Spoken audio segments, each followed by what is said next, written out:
Estem a les portes de celebrar la Setmana Santa i avui tenim el gust d'entrevistar a Francesc Carreras i Catxot, investigador i documentalista. El 20 de març, fa pocs dies, a la parròquia de la Concepció va pronunciar el pregó de la Setmana Santa de Maó. Bon dia, Francesc, i benvingut. Molt bon dia i gràcies pel vostre interès que heu poseu en donar a conèixer una miqueta més el costumari popular de la Setmana Santa de Menorca i en aquest cas en concret de Maó. Un gust. Gràcies per compartir aquests minuts amb nosaltres. Primer, una pregunta essencial que no pot faltar. Què ha significat per a tu ser el pregoner de la Setmana Santa de Maó?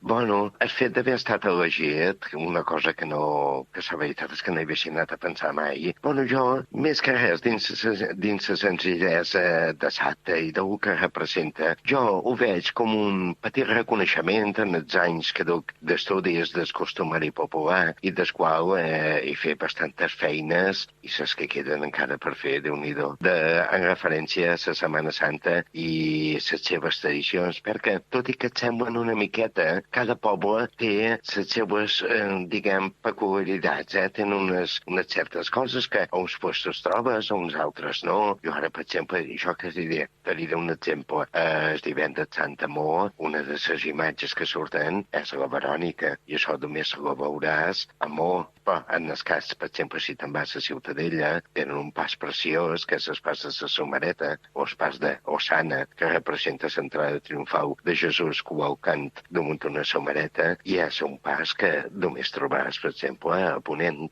I què has volgut comunicar als creients amb el teu pregó de Setmana Santa? Mira, una molt bona pregunta, perquè amb això jo ja ho tenia molt clar. La meva idea és que, tot i que vivim en el segle XXI, i vulguem o no, hem de reconèixer que sembla que dins segons quins àmbits el fet de ratllar de la religió sembla que és una cosa que està passada de moda. Jo crec que és un bon moment, la Setmana Santa, per poder descobrir la fe d'una comunitat, la manera que se té de celebrar, i aquests actes, per exemple, del costumari popular, com pot ser celebracions de Via Crucis, processons, etc., formen part important del nostre costumari, de la nostra cultura i, per suposat, de la nostra forma d'entendre la fe a través de les parròquies de les diòcesis de Menorca.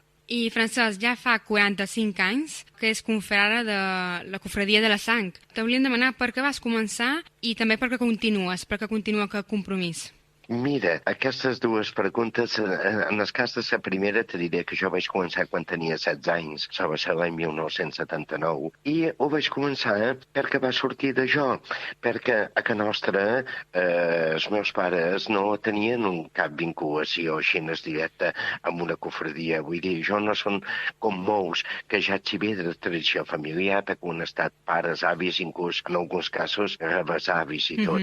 Jo, en el cas meu, no. Però té que reconèixer que les processons sempre de petit van ser una cosa que m'han cridat molt l'atenció. Jo un dia vaig dir a que meua, jo m'agradaria anar-hi. Però clar, era molt jovenet, tenia 12-14 anys, i a que nostra trobaven que encara era massa jove per començar en això. Diu, deixa que passi un poc més de temps. I quan em vaig tenir 16 vaig dir, i ara que ho puc provar? Diu, bueno, si te fa gana. I sempre la Cofradia de la Sang, és la representació de Crist crucificat, sempre m'havia cridat l'atenció, i així va ser quan vaig començar. En referència a la segona pregunta, efectivament, enguany, el diumenge dels Rams, farà 45 anys exactes i no n'ha fallat cap ni un que surt com a confrada. I jo sempre he dit que per jo, entre altres elements i altres moments, per jo, el fet de vestir-me de confrada, ser portador de pas, es veure-me de vora la figura de Crist crucificat, jo per jo cada any és com una renovació de la meva fe. És una manera que tinc jo pròpia i exclusiva d'entendre i de donar-me a entendre. I és algú que me fa que encara ho vulgui mantenir. Que bé. I què diries a la gent que tingui una inquietud per ser cofrare, pensar més joves i no tan joves, quin missatge els deixaria si tenen com una curiositat per formar-hi part d'una cofradia? Bueno, jo, davant de tot, sí diria, perquè n'hi ha qui més tost comencen de molt petitons, de molt petits, que me sembla molt bé, això. Però jo, sobretot, el missatge que s'hi donaria és que si volen formar part d'una cofradia i a la vegada formar part, que diguessin, d'una comunitat cristiana de qualsevol parròquia de Silla, que, bueno, que és un bon moment per poder descobrir la fe, per poder descobrir aquells moments que en Jesús, abans d'arribar a la resurrecció, són els dies previs que fan que donin sentit a la nostra fe. Perquè jo sempre he dit una cosa, sí que és bé que el dia de Pasqua, que celebrant la Pasqua de Resurrecció, és el dia més important dels cristians de l'any. Però clar, perquè que hi pugui haver una resurrecció, primer té que haver hagut una mort abans d'això. I aquesta mort s'ha d'entendre no com una cosa que tenia que passar per donar resultat a una altra, sinó que, segons, així és com ho diuen els evangelis, que tot està escrit i tot s'havia de complir. I així és com és el missatge que jo els donaria. Que vulguin entendre, primer de tot, què significa una cofradia, per què hi volen anar, què representa el que duen dalt un pas. Perquè no m'abasta jo que me puguin dir no, és que jo el color morat i blanc són dos tons que acusen molt bé. No, això està molt bé, però que saps que hi ha dalt? Que saps que representa? Que saps que te podrà representar tu si un dia tu és gros i vols ser portador d'aquell pas? Això és la pregunta i això és la reflexió que s'hi faria en els joves que ho vulguin començar. I els teus treballs d'investigació, que bé sabem que són nombrosos i que ens ajuden molt a conèixer la història i tradicions de la Setmana Santa d'aquí de Menorca, podem dir que són un resultat del teu compromís actiu amb la teva fe?